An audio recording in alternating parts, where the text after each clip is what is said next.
Samantala sa iba pang mga balita, tuloy-tuloy pa rin ang BRP Malapascua at BRP Sindangan sa pagpapatrolya sa 43.89 nautical mile mula sa Bahwa de Masinloc.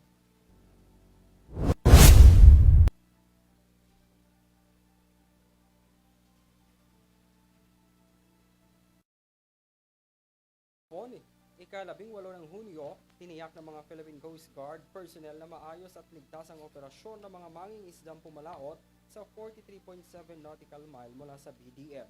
Liban sa pangangamusta ng kanilang kalagayan, muli ring namahagi ng pagkain at gamot sa mga Pilipinong mangingisda. Ayon sa BRP Sindangan, na monitor nila ang presensya ng 3 barko ng China Coast Guard na may bow number 3502, CCGV 3105 at CCGV 3106 at isang barko ng Chinese Navy na may bow number na 552 sa kasagsagan ng isinagawang operasyon. Una na rin idineploy ang naturang mga barko ng Coast Guard para tiyakin ang kaligtasan ng mga mangingisdang Pinoy kasunod ng arrest policy ng China sa South China Sea.